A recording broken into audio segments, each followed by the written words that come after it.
Good day, folks. This is Greg Judy at Green Pasture Farm. Today I am out in front of where the bulls and the steers to be coming back to. This was grazed about 3 weeks ago. And this is our lease farm that hooks on to the big farm or the new farm that Jan and I bought. And there's 100 acres in this farm. And I tell you what, this is some beautiful, beautiful stuff. And this has not been clipped or brush hogged. We just got a really good graze on it. And it's come back super, super vegetative.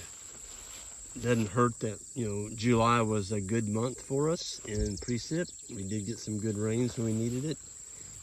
And we're into August now. And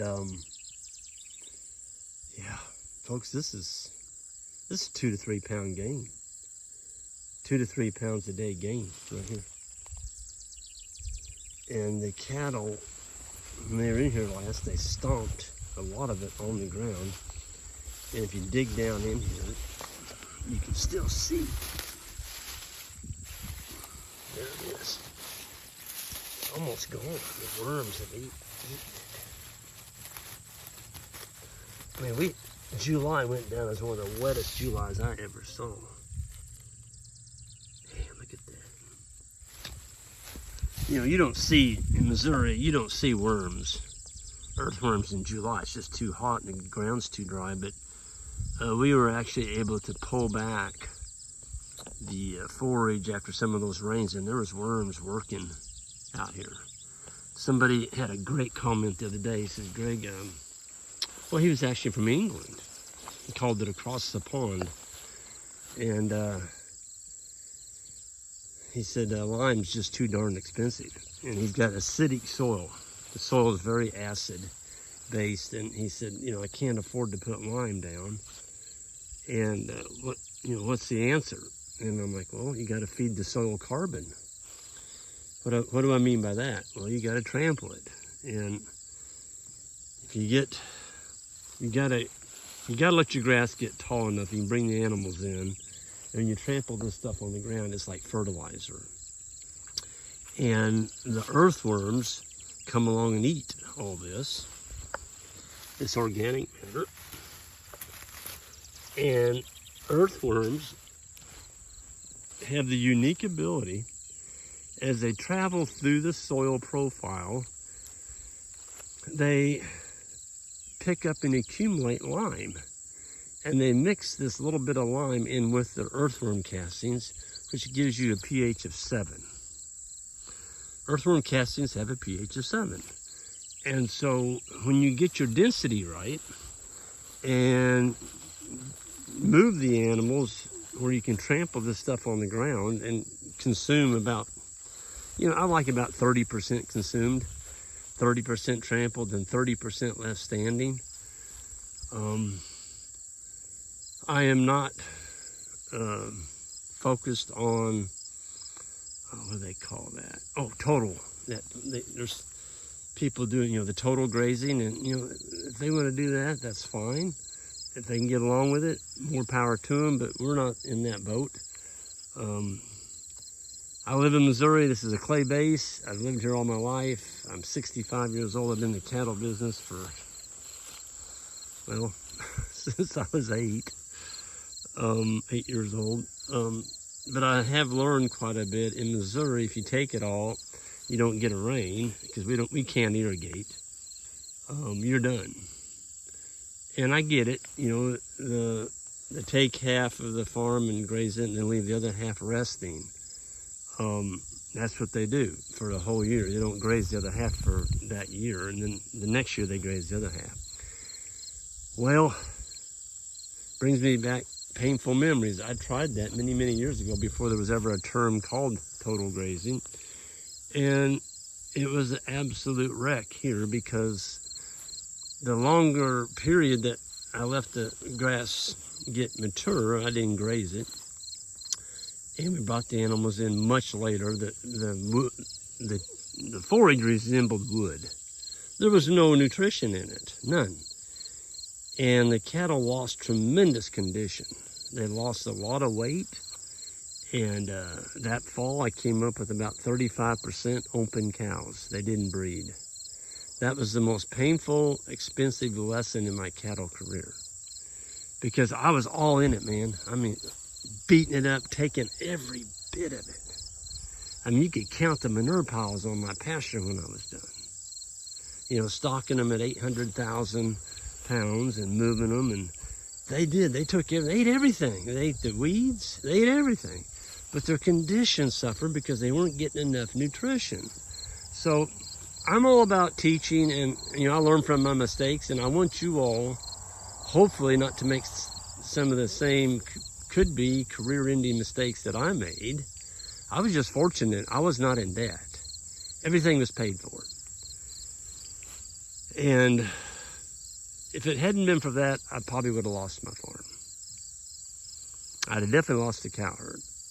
Because, you know, if you got a payment to make and you got to go to the bank, you don't have any calves to sell the next year because your cows didn't breed, that puts you out of the cattle business.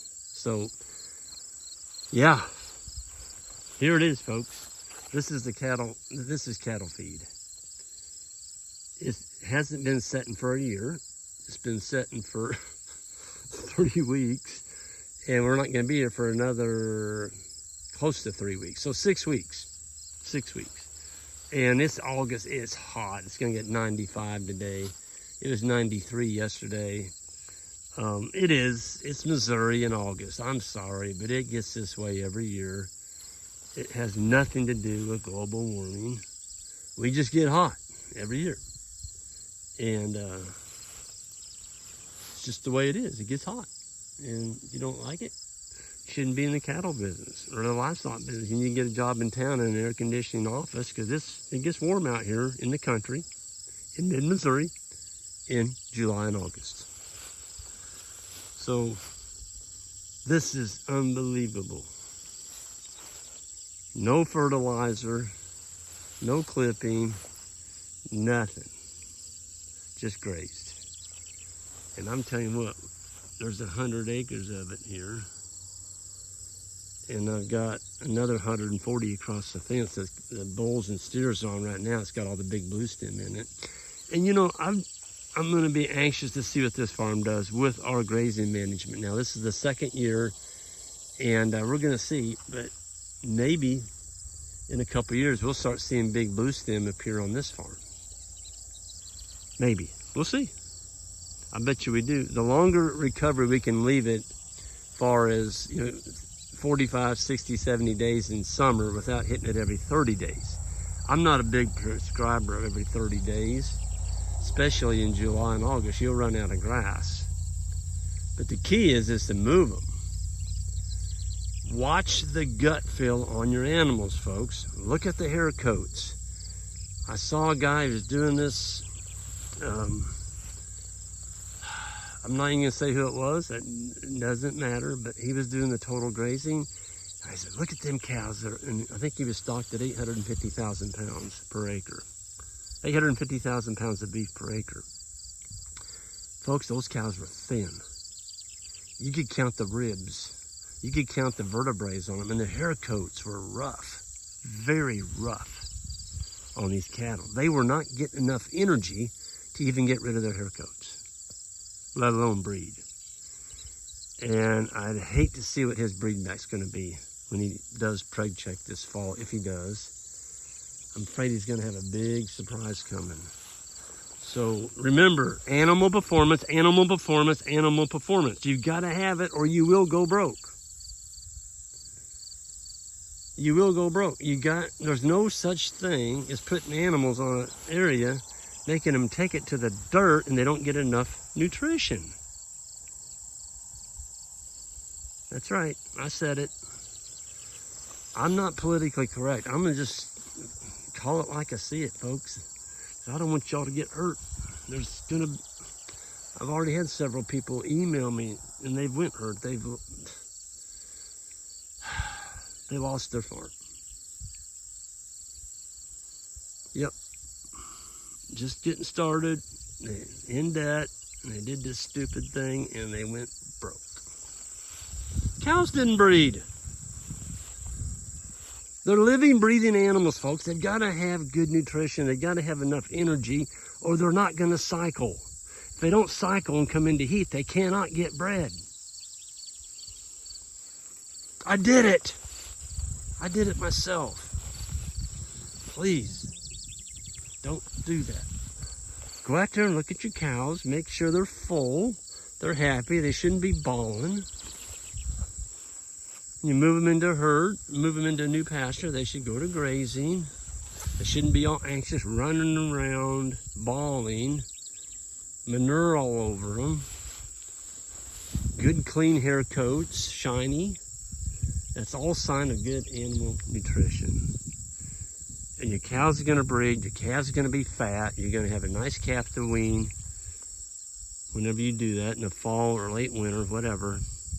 And you got a bright future in the grazing business. So with that, I'm gonna get off of here. I've got people emailing about bowls. We've got some on our website. Some friends of mine's got some. I'm trying to help them sell those. They're good bowls.